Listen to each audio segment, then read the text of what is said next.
राज्यभरात पुन्हा इंधन टंचाईच्या झळा पाहायला मिळतात। रत्नागिरीमध्ये 20 दिवसांपासून सीएनजीचा तुटवडा, तर हिंगोलीमध्ये डिझेल तुटवड्यामुळे शेतकरी हैराण झाले। वाशिममध्ये अनेक पेट्रोल पंपावर डिझेलच मिळत नाही, तर पंढरपुरात सीएनजीचा तुटवडा पाहायला मिळतोय।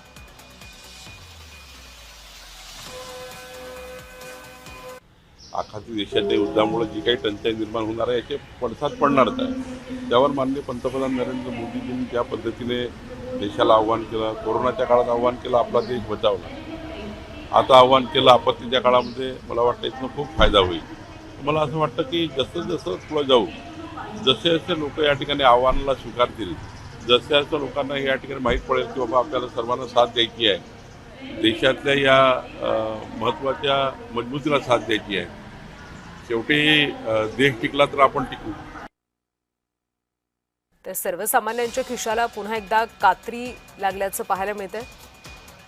पेट्रोल डिझेलच्या दरात पुन्हा एकदा वाढ झाली। मुंबईमध्ये पेट्रोल 86 पैशांनी तर डिझेल 83 पैशांनी महाग झाले। अनेक ठिकाणी पेट्रोल डिझेलचा तुटवडा पाहायला मिळतो।